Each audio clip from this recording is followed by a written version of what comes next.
Hi, it's Evie. Today's painting and the Bible verse says, where your treasure is, your heart will be also. Matthew 6:21. Okay, out of Walking with God, Caught Like a Monkey. There is an ancient parable, the monkey's fist, that teaches a profound lesson. Native tribes would hollow out coconuts, fill them with bait, then tether them to trees to lure monkeys. I haven't heard of that. When a monkey would reach into the small opening of a coconut, his hand would fit. But once his fist was full of the bait, the monkey couldn't get his hand out and free himself. The lesson for all of us is that the coconut was not the monkey's undoing, but rather his greedy unwillingness to let go of the bait.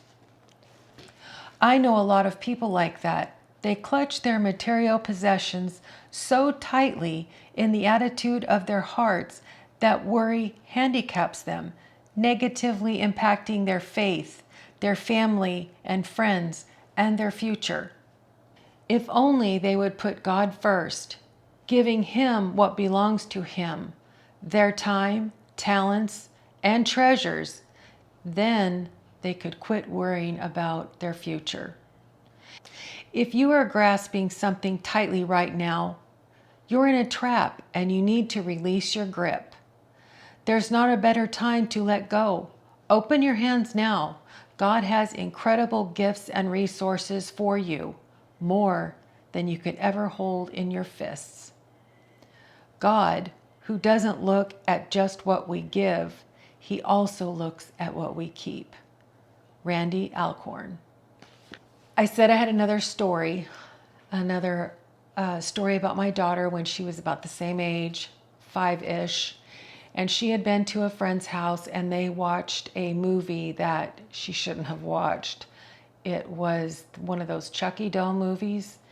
Absolutely terrified her. And I didn't know about it until the nightmare started. So she would come into our room and make a pallet on the floor and go back to sleep there every night.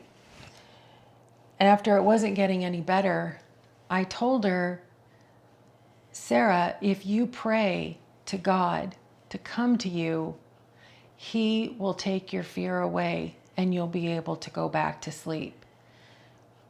She says, okay, Mommy. Well, that next night, she didn't come to my room.